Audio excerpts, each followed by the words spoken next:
Well, my next guest says that everyone's looking for the banks to do more to help regular Americans, but he's not so sure pressure from the president will change anything. He's Jim Carr, the Chief Operating Officer at the National Community Reinvestment Coalition. Jim, great to have you with us. And why are you so skeptical that the president can do very much on this?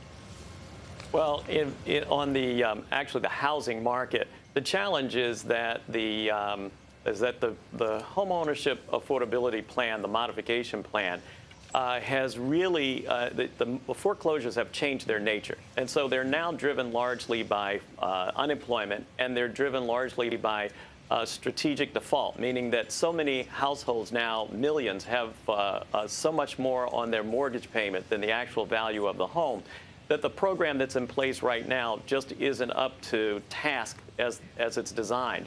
Now, that's not to say the president can't do more, because the president can do more.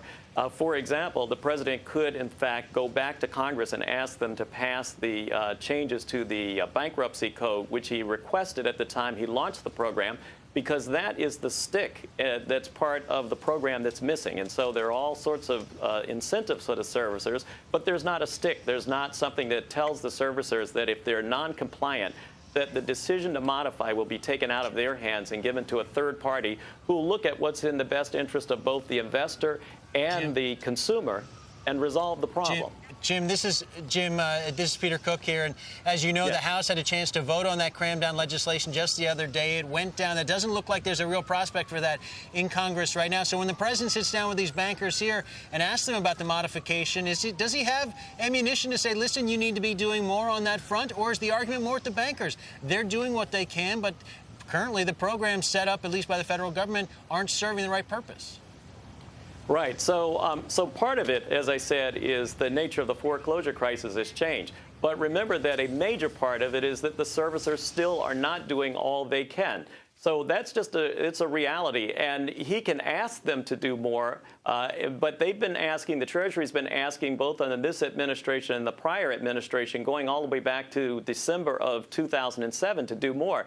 I think we need to recognize that we have a foreclosure crisis that really is destroying the economy. We're en route to 4 million foreclosures this year, 4 million, and we're still accelerating. And so people are talking about the jobless recovery and saying, well, it's a recovery. You don't have to worry about the jobless part because it's a lagging indicator. Right. That lagging indicator is driving the foreclosure crisis.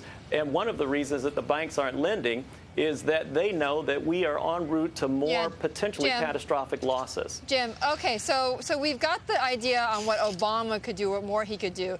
Then for the banks, what are you advocating the banks do then? Because they say they're lending, but they want to make sure that they're lending to the right kinds of borrowers. Right. So what I would say is that that the banks aren't lending, and if you look at the statistics, it's showing that bank lending has fallen consistently month after month after month throughout the better part of this year. So the banks can do more, and they need to do more, and they need to understand that.